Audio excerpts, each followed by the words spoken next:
जहाँ तक कि टोटल प्रभावित परिवारों की बात है, तो जैसा हमने पहले भी बताया 2000 से ज़्यादा ऐसे परिवार हैं जो प्रभावित हुए हैं। लगभग 1100 प्लस फैमिलीज़ हैं जिनके पार्शली या सीवियरली जो है घर डैमेज हुए हैं। 500 के करीब ऐसे परिवार हैं जिनके पूरी तरह से मकान डैमेज हुए, और कुछ अन्य ऐसे परिवार हैं जिनकी कमर्शियल इस्टेब्लिशमेंट्स, ढाबे या कोई और लाइवलीहुड से रिलेटेड उनकी जो दुकानें अन्य चीज़ें थी वो प्रभावित हुई हैं।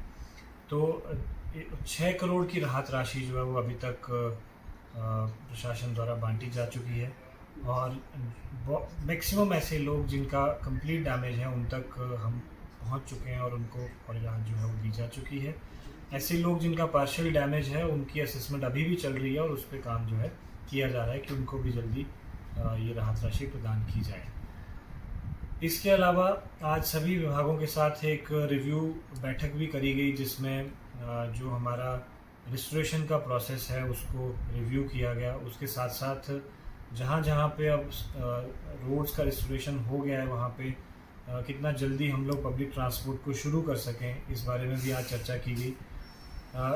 शॉर्ट टर्म रिस्टोरेशन के अलावा बहुत सारी जगह पे हमें जो लॉन्ग टर्म काम करना है, जहाँ भविष्य में इस तरह की आपदा के समय पर जो है वो नुकसान होने से बचाया जा सके, तो उसके लिए जो लॉन्ग टर्म रेस्टोरेशन करना है, जिसके लिए हम सेंट्रल गवर्नमेंट या प्रदेश सरकार से मिटिगेशन में राशि सैंक्शन करवा सकते हैं, उसके लिए भी आज खासकर पीडब्ल्यूडी और जल शक्ति विभागों से डिटेल में चर्चा की गई और उन्हें डीपीआर्स बनाने के लिए निर्देश दिए गए हैं।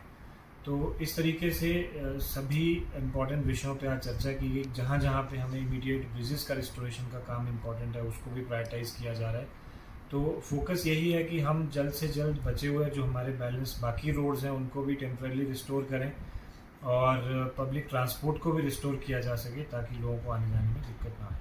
सर, सड़कों का जहाँ तक सवाल है तो मेनली हमारी पिछले कल मणिकरण तक का जो स्ट्रेच है उसको भी लाइट व्हीकल्स के लिए थ्रू कर दिया गया है।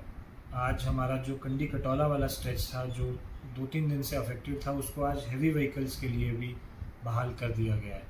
इसके अलावा सैंज में हमारा कटा के पास अभी भी काम चल रहा है कि हम रोपा तक उस सड़क को आगे बहाल कर सकें। नेशनल हाईवे की जहाँ तक बात है, मनाली से कलाथ तक उसको मोटरेबल लाइट व्हीकल्स के लिए कर दिया है। कलाथ से पतली पुल का जो लगभग 8 किलोमीटर का सेक्शन है उसमें काम चल रहा है। आज हमारे पास इन्फॉर्मेशन आई है करीब 2 घंटे पहले कि मलाना 2 का जो डैम साइट है वहाँ पे सिल्टेशन की वजह से या किसी वजह से उनके जो डैम के गेट्स हैं वो बंद हो गए हैं, चोक हो गए हैं और उनको वो अभी नहीं ऑपरेट कर पा रहे हैं। तो उस वजह से पानी जो है वो डैम साइट के ऊपर से ओवरफ्लो कर रहा है। ऑल्दो पानी का फ्लो बहुत ज़्यादा नहीं है, इट इज़ अबाउट 30 क्यूसेक्स, और इसलिए अभी ऐसा घबराने वाली इसमें बात नहीं है। लेकिन ये संभावना को देखते हुए कि कहीं डैम को फर्दर डैमेज ना हो और ऑल ऑफ अ सडन पॉन्डेज वाला पानी नीचे ना आए, तो उस संभावना को देखते हुए हम लो लाइंग एरियाज़ को ऑलरेडी इवैक्यूएट कर रहे हैं, और साथ ही साथ ये भी कोशिश कर रहे हैं डैम अथॉरिटीज़ और प्रदेश सरकार के साथ संपर्क करके कि जल्द से जल्द जो है वो अपना डैम के गेट्स का कंट्रोल दोबारा से कंट्रोल रूम में उनके पास आ सके और वो गेट्स के थ्रू पानी को निकाल सके। 3 जगह हमारे पास अभी ये इन्फॉर्मेशन आई है। पार्वती घाटी में ग्रहण से ऊपर और तोश से ऊपर 2 प्लेसेस की इन्फॉर्मेशन है। उसी तरीके से शाक्टी में जो है वो रक्ती थाच के आसपास, जो कि शाक्टी से अपस्ट्रीम एक एरिया पड़ता है, वहाँ की इन्फॉर्मेशन हमारे पास आई है।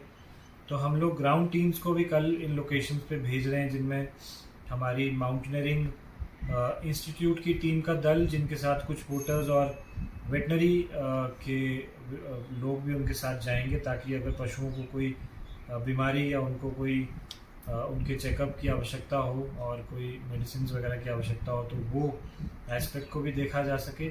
उसके अलावा राशन की जहाँ तक बात है तो हम लोग कोशिश कर रहे हैं कि हम हेलीकॉप्टर्स को रिक्विजिट कर सकें और उसके थ्रू अगर ज़रूरत पड़ती है तो राशन वहाँ पे पहुँचाने की व्यवस्था की जाएगी।